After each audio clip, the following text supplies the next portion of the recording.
Nominated as one of the best British true crime podcasts, Murder Mile is hailed as a masterpiece of compelling storytelling. Research using the original police files, over 300 episodes, Murder Mile has covered hundreds of crimes you won't hear anywhere else, as well as solving cold cases, unearthing new evidence, and even discovering a serial killer no one even knew existed. For a truly original podcast, subscribe to Murder Mile. You're listening to Reverie True Crime, your gateway to the darkest corners of human nature, where we expose the hidden truths of human depravity. These harrowing stories serve as a sobering reminder to keep our senses keen and our awareness sharp, for predators lurk in unexpected places, patiently waiting and observing. Join us as we unravel mysteries, explore motives, and seek justice for victims as we bring awareness to these cases. Listener discretion is advised. Hello and welcome to Reverie True Crime. I'm your host, Paige. Before we kick off today's episode, if you suspect child abuse, call the Child Help National Child Abuse Hotline at 1-800-4-A-CHILD or 1-800-422-4453 or go to www.childhelp.org. All calls are toll-free and confidential. The hotline is available 24/7 in more than 170 languages. On the night of May 4th, 2024, a 911 call came in from a small Pennsylvania town. A man said that his daughter had been in an accident. When first responders arrived, they quickly realized something wasn't right. What began as a simple emergency call would turn into a deeply disturbing case. What happened stunned a community and changed a family forever. In this episode, we're going to follow what happened step by step as investigators started asking questions, listening closely, and looking at what was right in front of them. This story is so hard to hear, but it should be told. Let's get started.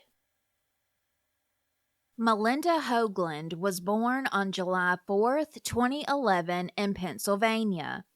From the very beginning, she was a bright, curious, bubbly, playful child who loved to laugh and was a movie fanatic. She has 3 half-sisters, Emily, Jamie, and Abby, all in their 20s. They called Melinda Minna. According to family, Melinda was outgoing, sweet, and nature-loving. She was especially drawn to butterflies and fireflies, chasing their glow on warm summer nights. In early childhood photos, she's smiling, head tilted, family pets by her side. One picture shows her looking at peace, with her sister Emily saying, quote, "The picture of a happy kid." Melinda's biological mother struggled with severe mental health issues, which made her unable to care for herself or Melinda. A judge granted custody to her father, Rendell Hogland.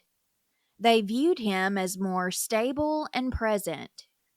After that, Melinda had no contact with her mother. There were no letters, no visits, and no social media connections. Her world was only as big as her father, and eventually his girlfriend. In 2019, Rendell met Cindy Warren on a Facebook dating app, and soon their family life began to change. Her half-sisters would still visit Melinda, but as Cindy's influence grew, Melinda became quieter, more withdrawn. Visits would soon come to a halt after his daughters had concerns about Cindy. After Rendell began dating Cindy, Emily said she Googled his new girlfriend and learned about her legal history. Quote, I had said something to my dad like, "Hey, Dad, do you know what this woman has been accused of? Do you know what she's done?" And we were just not supposed to talk about it. I was just estranged from my father, waiting for my sister to get older. We had a relationship prior to my father's relationship with Cindy, but I wouldn't say that we knew anything was going on. It's just that we were kept in the dark. End quote. We will circle back to Cindy's history later. Emily held on to hope that Cindy had changed from who she once was. Rendell moved away with Melinda in tow to live with Cindy. Communications between Melinda and her sisters slowed down over time until they stopped completely. That didn't sit right with her sisters. Jamie said the last time she saw Melinda was in May of 2023. This was a few years after Rendell and Cindy had started dating, and they were living in Chester County, more than 2 hours away from where Jamie lives. Rendell had been entered into a competition of some kind, and Jamie was meeting up with them to hang out. Melinda wasn't at the competition, so Jamie put her foot down and demanded to see her. Jamie said, quote, I showed up at the hotel with food for all of them. Melinda was in a room that was 50 degrees, so she was under blankets and sweatshirts. I didn't really think anything of it. End quote. When Rendell and Cindy left the room, she talked to Melinda. The conversations were pretty normal, and Melinda even said she was making new friends at school. Jamie said, quote, and then that's really when they came back into the room and were like, we're going to bed. You guys need to leave now. End quote. Loved ones would eventually find out the horrific truth about why Melinda was so withdrawn and they hadn't seen her in so long. On Saturday, May 4th, 2024, 52-year-old Rendell Hogland made a 911 call. He was panicking and sounded rushed. He said he was the father of 12-year-old Malinda Hoagland, and she had crashed her bike into a tree in the early hours of the morning. According to him, she was currently in the back seat of his truck, unconscious. Emergency responders from Westtown Township Police and the Westwood Fire Company ambulance raced to the location of a home tucked in the woods of Chester County, Pennsylvania. When they arrived just after 7:30 p.m., they didn't find any wild commotion of a frantic father comforting his injured child or the mess of a quickly managed accident. What they found was way more disturbing. Inside the ambulance, paramedics hovered over 12-year-old Melinda. She was barely clinging to life. Her pulse was weak and fading. Her body was gaunt and frail. She only weighed 50 pounds.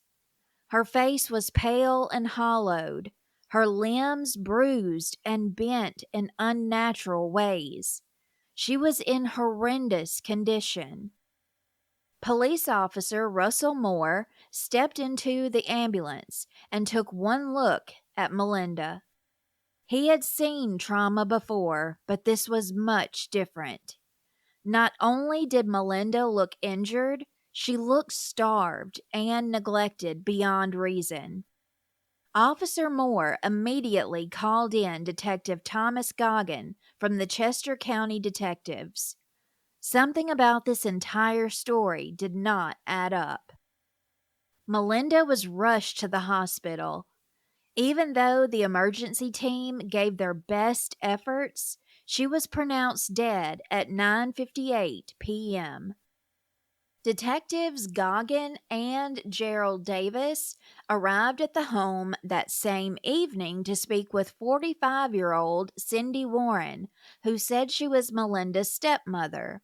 Cindy lived there with Rendell and her own 9-year-old biological son. Cindy explained that the family had gone on a camping trip the day before to Yogi Bear's Jellystone Park Camp Resort in Quarryville.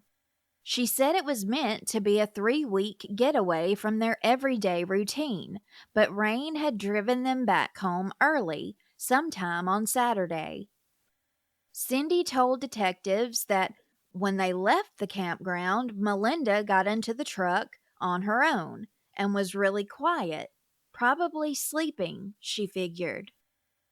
Cindy gave 2 explanations for Melinda's condition.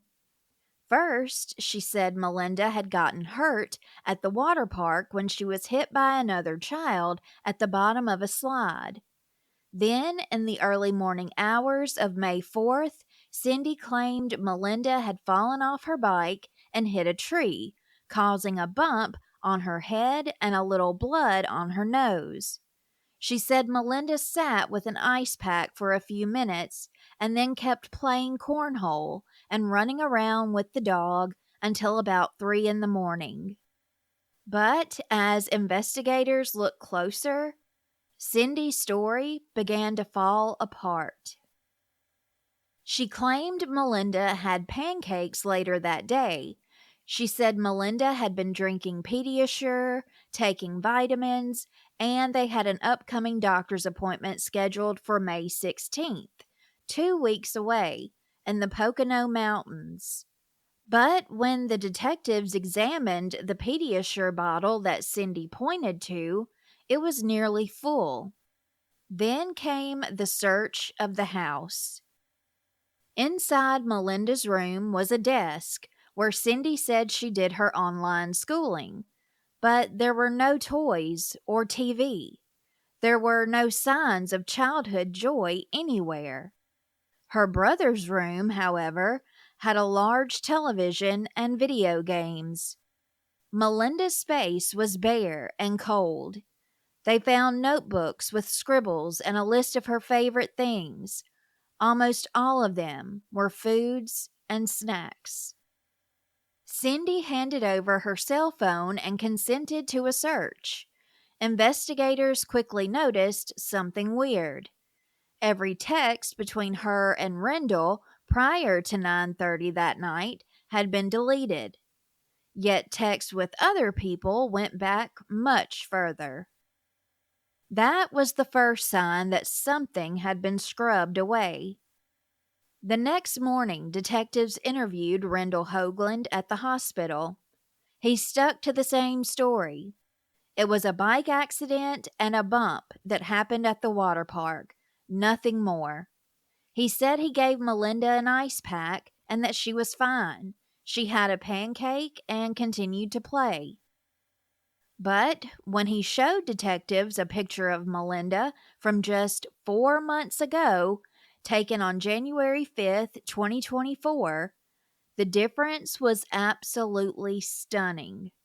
In that picture, she looked healthy and more lively. There was weight in her face and light in her eyes. Detectives pressed them further. What about the weight loss? Why hadn't she seen a doctor since 2022? Why was her body so broken and battered? Rendell offered up more information, saying that he had put a padlock on the snack cabinet, but she could still eat quote-unquote regular food. He told them that she had once been caught selling food at school, and that's why they pulled her out and started homeschooling. Records showed Melinda last attended North Brandywine Middle School in November of 2023. By January of 2024, she was officially withdrawn. From that point on, no one outside the home laid eyes on her. On May 5th, police executed a search warrant on the home, and what they found confirmed their worst fears. Hidden in the house were Blink surveillance cameras. There was one in every room. On those cameras were more than 100 videos. Clips dated back as far as July 2023 showed Melinda chained to furniture, forced to do exercises, berated and belittled by both Cindy and Rendell.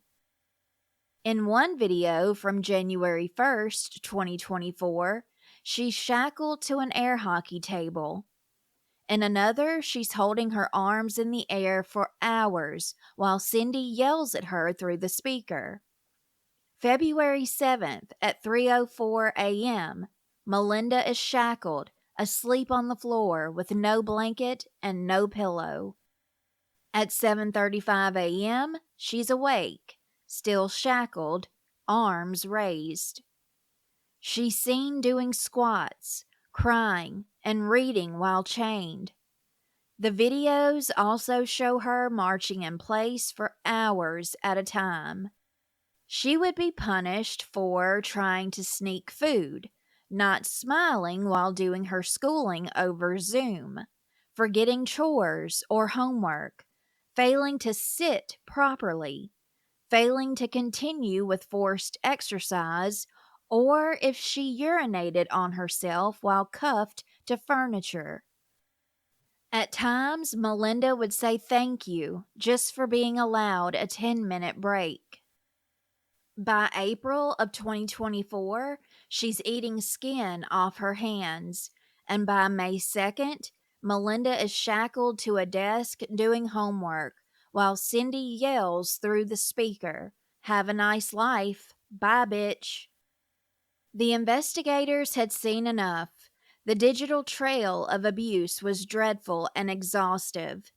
Each clip, each camera angle told the same story. A 12-year-old girl was wasting away while the people who were supposed to protect her broke her down piece by piece. The videos were only the beginning. Inside a locked gun safe, they found tablets and a laptop. There were additional cell phones hidden in a bedroom dresser belonging to Cindy and Rendell. There was a small pink-cased Android phone.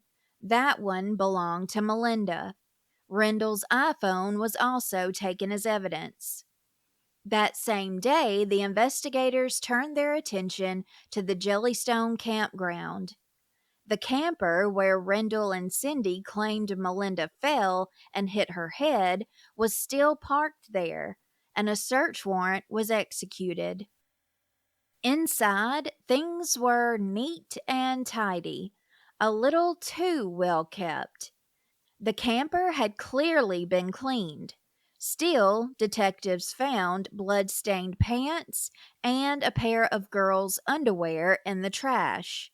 2 bicycles were also seized. But it was the orderliness of the place, the scrubbed-down surfaces and tidy belongings. It didn't look like a place where a child had recently been hurt. It looked like a crime scene that someone tried to clean up. At the hospital, the emergency team had worked frantically to save Melinda, but her body had already been through way too much. On arrival, her temperature was just 83 degrees Fahrenheit. She was hypothermic. Her pupils were sluggish and she was unresponsive. Doctors found fluid in her abdomen, which is a sign of liver damage. They rushed her into emergency surgery, suspecting internal bleeding. There were no liver lacerations, but her body had completely shut down. She was suffering from circulatory failure, respiratory failure, and cardiac failure all at once. The damage was irreversible.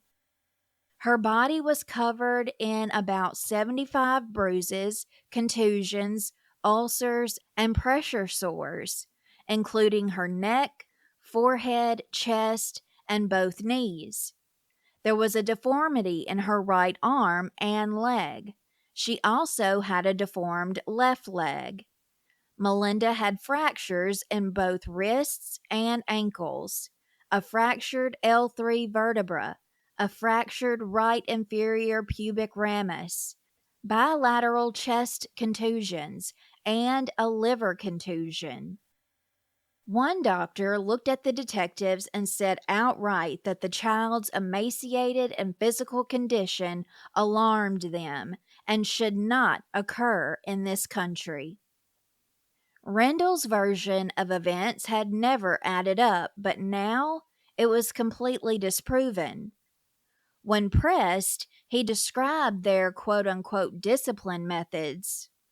He admitted to locking the snack cabinet so Melinda couldn't access food, forcing her to march or run in place, and making her stand in the corner. He tried to draw a line, saying that Melinda still had access to meals, but detectives were not buying it. The truth was on video, and the truth didn't lie. Rendell brought up the prior incident in fall of 2023 where he said Melinda had been caught selling food at school. He had been outraged. At a parent-teacher conference, he had demanded to inspect her locker.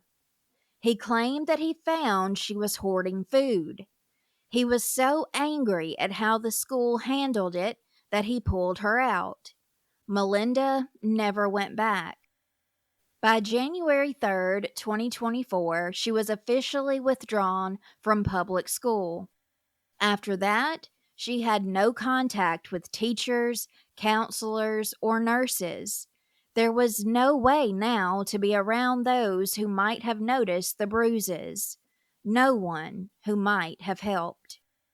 Her dad said that he didn't remember why her phone had been taken away, just that Cindy had done it maybe 2 or 3 weeks before her death.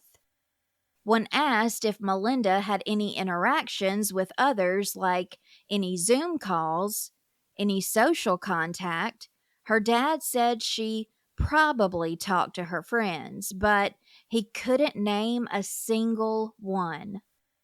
Then came a damning discovery of Cindy Warren's history. She wasn't a stranger to child abuse allegations at all. In fact, she had a prior conviction in Monroe County for endangering the welfare of a child. The case involved her own 3-year-old son and the death of a 2-year-old who had been left in her care. We'll get more into that later. Now she was here, over 20 years later, torturing another child under the guise of parenting. The Blink security system had recorded nearly everything. There were over 100 separate video clips of Melinda shackled, punished, and berated. Chester County District Attorney Chris D. Barrena-Sarobe said Melinda was, quote, reprogrammed to accept abuse as part of her life. Investigators scoured through these videos day by day and month by month. January 1st, 2024, Melinda is shackled to an air hockey table. January 27th, she's still shackled. Cindy Warren walks in and calls her a fucking idiot. For nearly 48 hours, videos show Melinda sleeping on the floor, arms in the air, and denied food. Cindy said, quote, keep moving and don't look for breakfast or lunch tomorrow because you're not getting it, and you won't get dinner either because I'm not getting up. February 6th, Melinda is chained to a dresser, marching in place for hours. February 7th, at 3 a.m., she's sleeping on the floor again. She didn't have a blanket or a pillow. February 8th, she's still being forced to squat while shackled. Cindy allows a 10-minute break. Melinda says, okay, thank you. February 12th, Melinda is seen holding books over her head for several minutes. Cindy yells, "Sit up straight." February 13th. She's doing schoolwork, chained to the dresser. Rendell yells, calling her a jackass. April 3rd. She's picking at her hands and eating her own skin. May 2nd, 2024 was the last video. Melinda is chained to a desk, doing online school. Cindy Warren's voice cut through the speaker. "Have a nice life. Bye, bitch." That was it. 2 days later, Melinda was dead. Text recovered between Cindy and Rendell proved just how much they knew and how much they tried to hide. On May 2nd, Cindy sent Rendell a photo of Melinda. Her face was smeared with snot, and she had an abrasion near her right eye. By early May 4th, Melinda's condition was worsening. They knew it. They texted back and forth. At 5:32 p.m., Rendell suggested calling 911.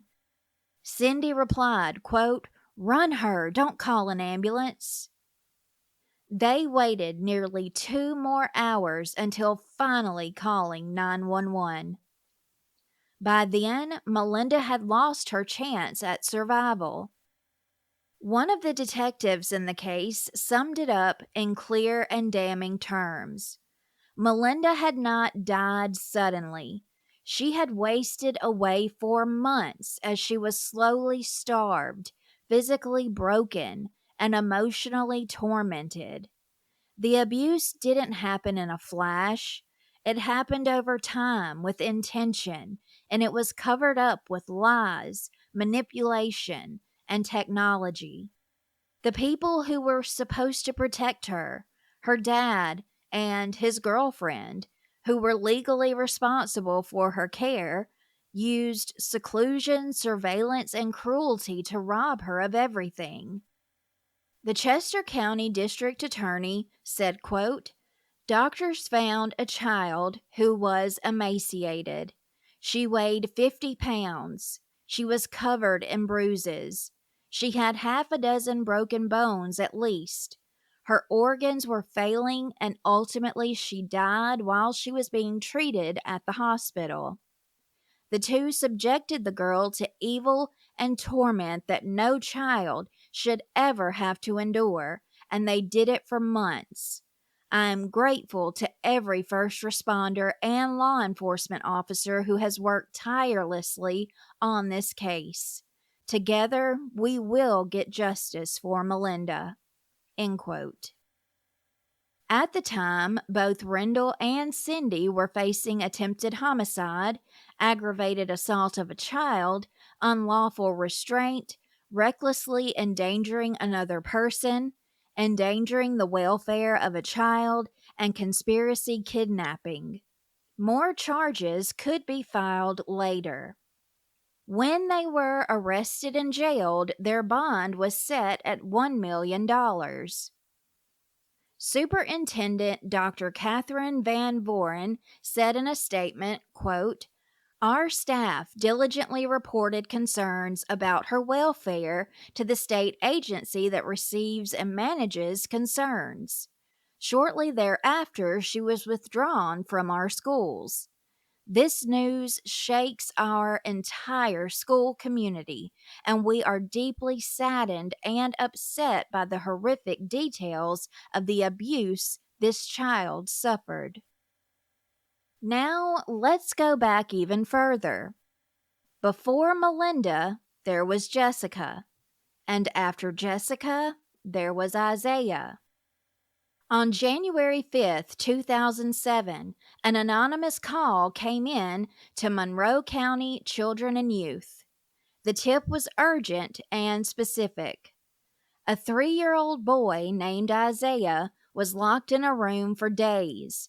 He had bruises, he was quiet, and rarely seen outside.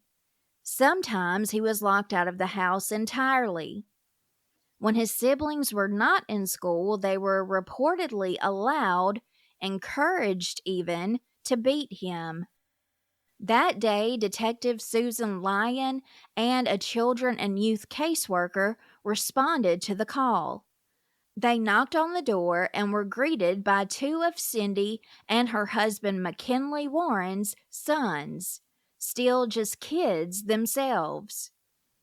One of the sons, named Brandon, told the detective plainly, quote, "I'm afraid of my dad. He hits my brother." End quote. When they brought Isaiah to the front door, the 3-year-old was wearing only underwear. Detective Lyon immediately noted the evidence written across his small body. There were bruises, cuts, ligature marks, and even a burn.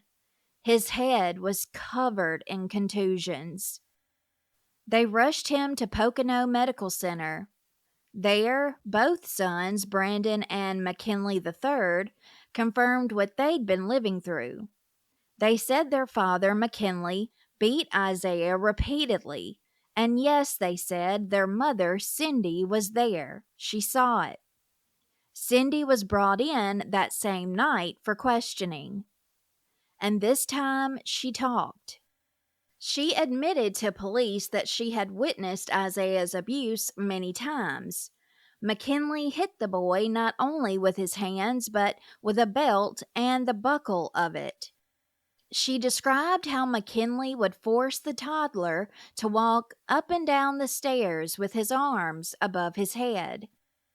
If Isaiah stumbled, McKinley would strike him. Cindy admitted that she had seen Isaiah fall during one of these punishments, hitting his head so badly it caused swelling and a large bruise on his forehead.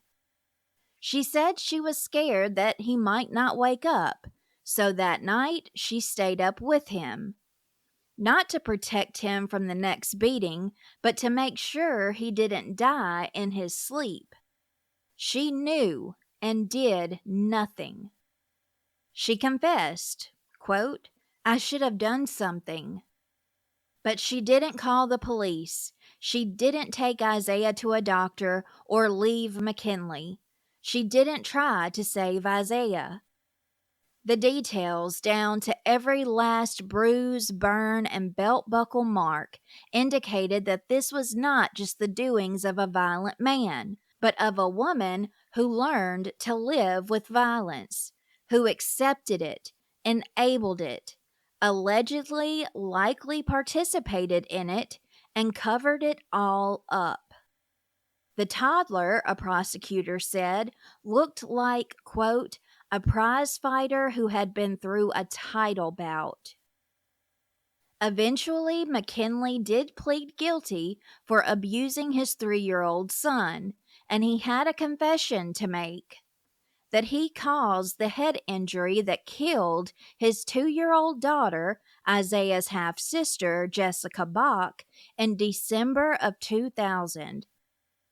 McKinley gained custody of Jessica and parental rights in 1999 when Jessica's birth mom, Veronica Bach, pleaded guilty and went to jail for endangering a child's welfare. Cindy and McKinley Warren's other sons, McKinley III and Brandon, were placed in foster care.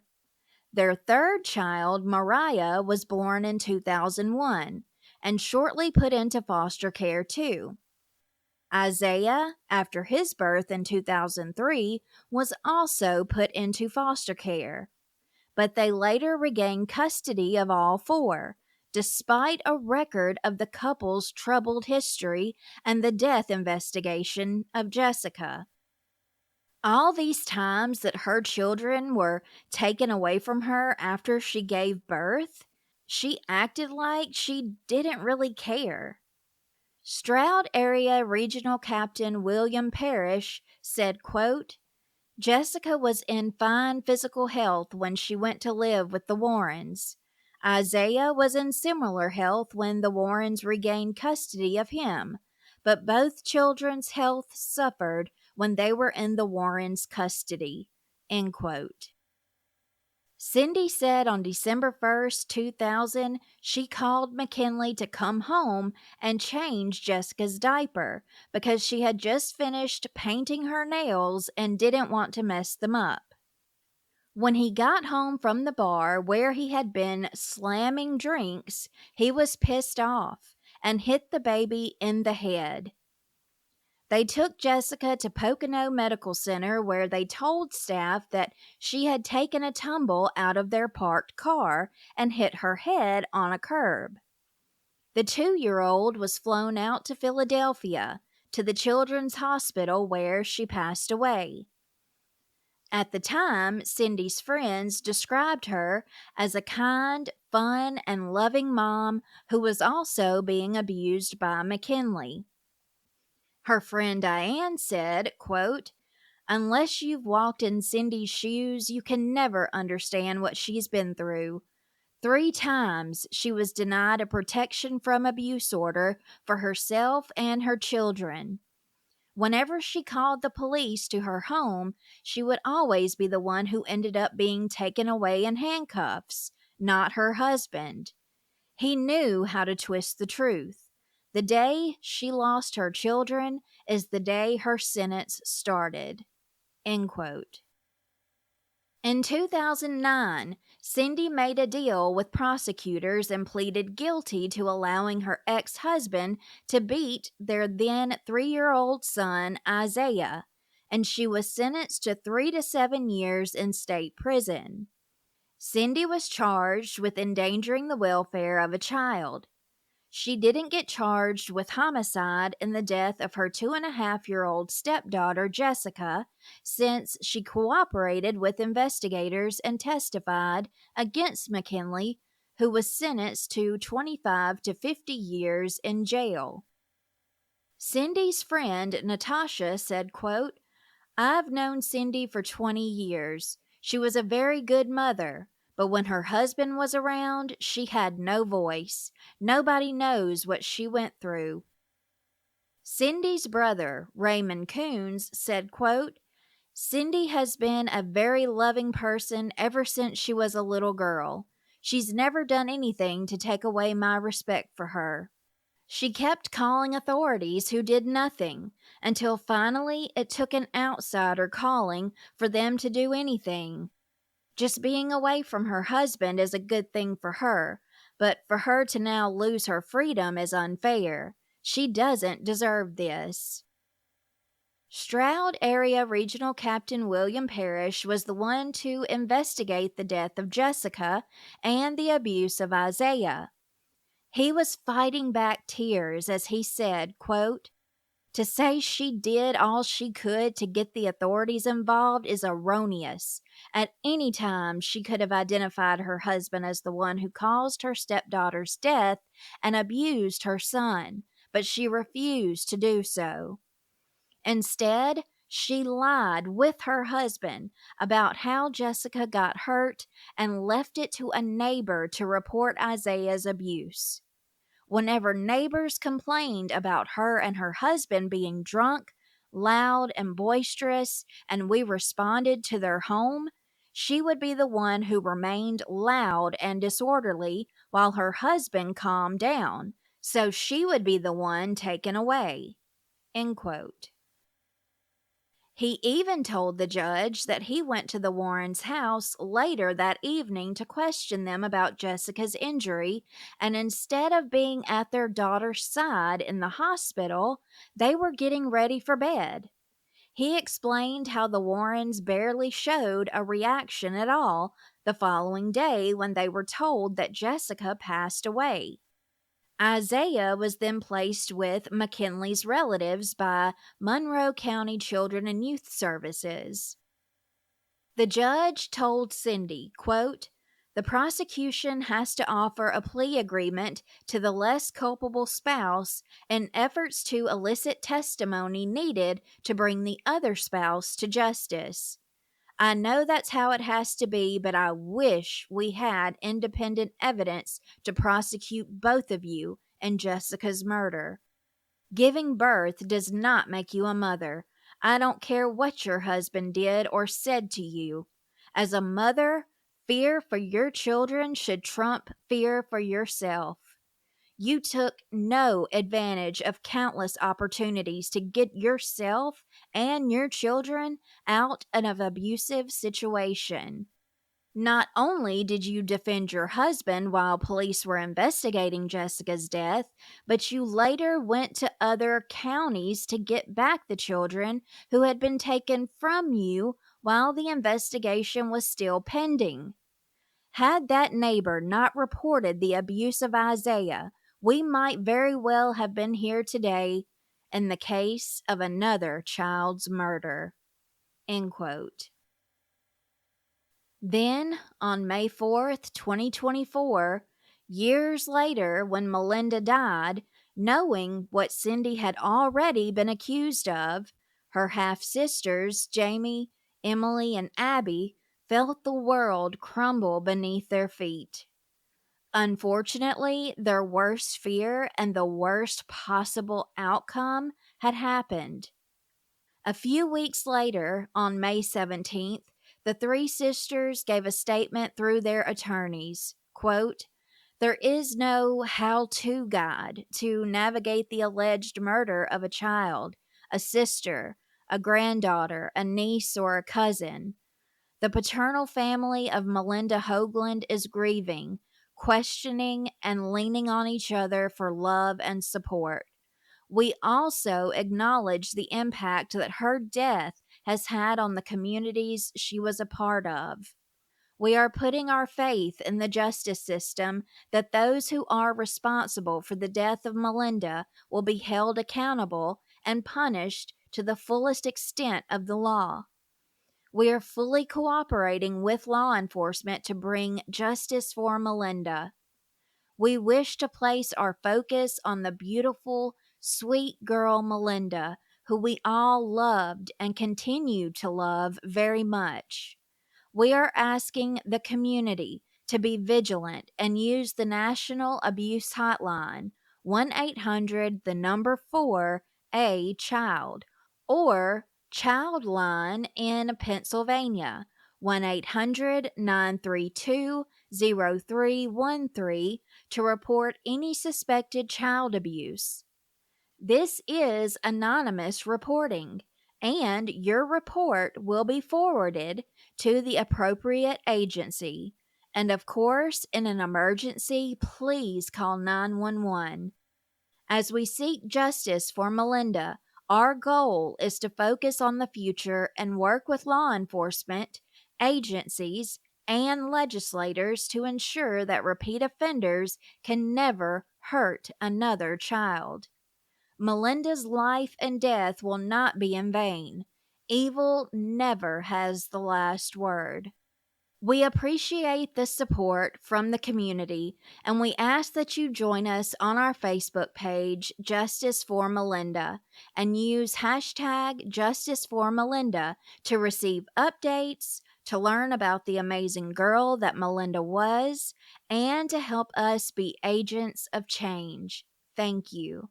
End quote. A few months later, Emily said she was devastated when she learned the truth, recalling, quote, "I literally had to gasp for air. I know that sounds dramatic, but how does one react to being told their father has just done all of these things to your baby sister? There's no more reference to him as my father outside of this case. I think that's the safest place to be for myself. I don't know that man who is in jail." End quote. Jamie said, quote, "This little girl deserved so much out of life." End quote. Jamie began demanding accountability and not just punishment. Wrongful death lawsuits were filed by the sisters, representing Melinda's estate against the County of Chester, Chester County Children, Youth, and Families, the Commonwealth of Pennsylvania, the County of Monroe, Monroe County Office of Children and Youth, the Coatesville Area School District, North Brandywine Middle School, Upper Dublin School District, and Horace S. Scott Middle School.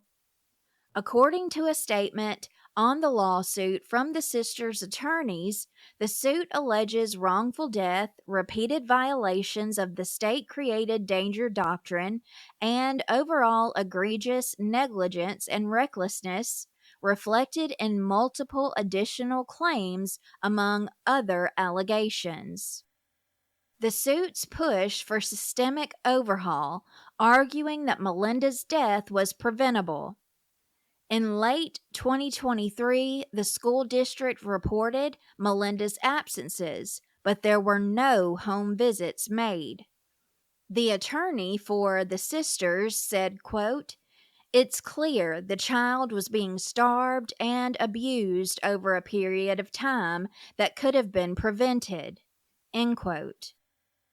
Emily urged legislators for a public registry of physical child abusers so no predator can slip into another county unnoticed.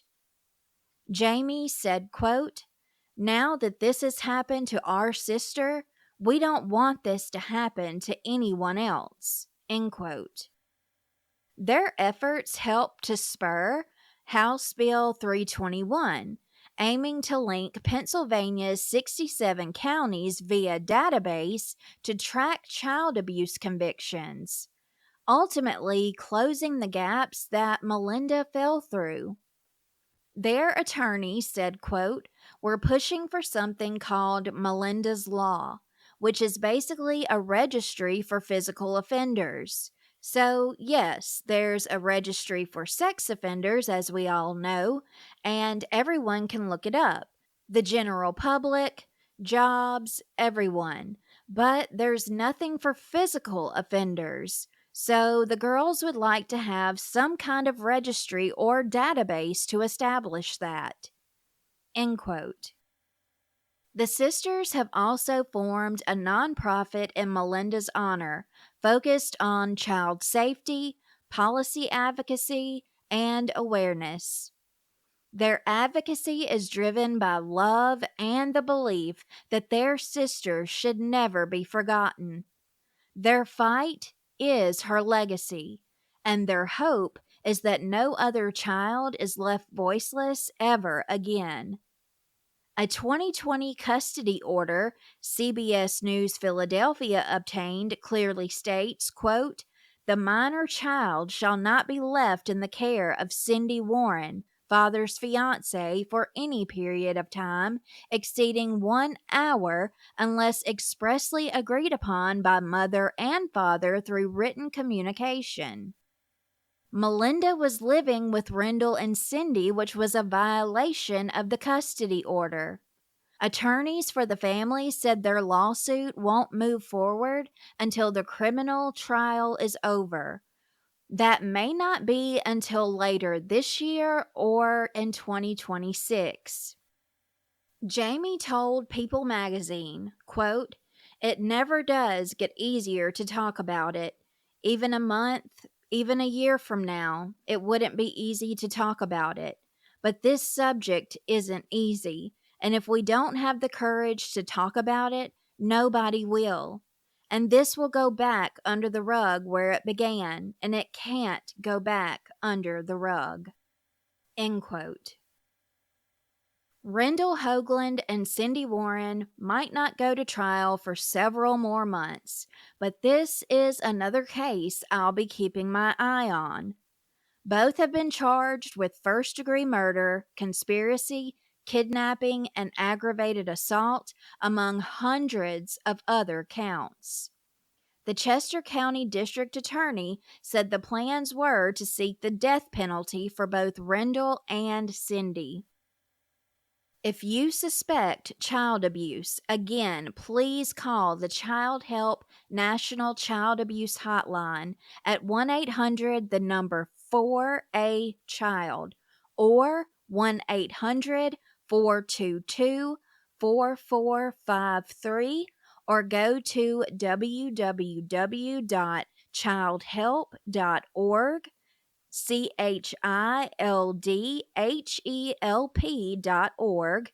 All calls are toll-free and confidential. The hotline is available 24/7 in more than 170 languages. You can also check the show notes for the Justice for Melinda Facebook page. I would love for you to go give it a like and a follow to support Melinda's sisters and her family. Friends, thank you for listening to this episode, and I hope you'll join me next week. Until next time, stay safe and take care. Thank you for listening to this episode. As we close out, let us not forget awareness is our greatest defense. In a world that can be dark and grim, vigilance is our beacon of hope. When it comes to the cases we have explored together that have remained unsolved, if you happen to hold a piece of the puzzle, dare to step forward.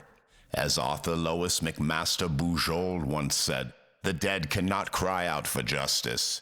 It is a duty of the living to do so for them." Until we reconvene, my friends, stay vigilant and stay informed.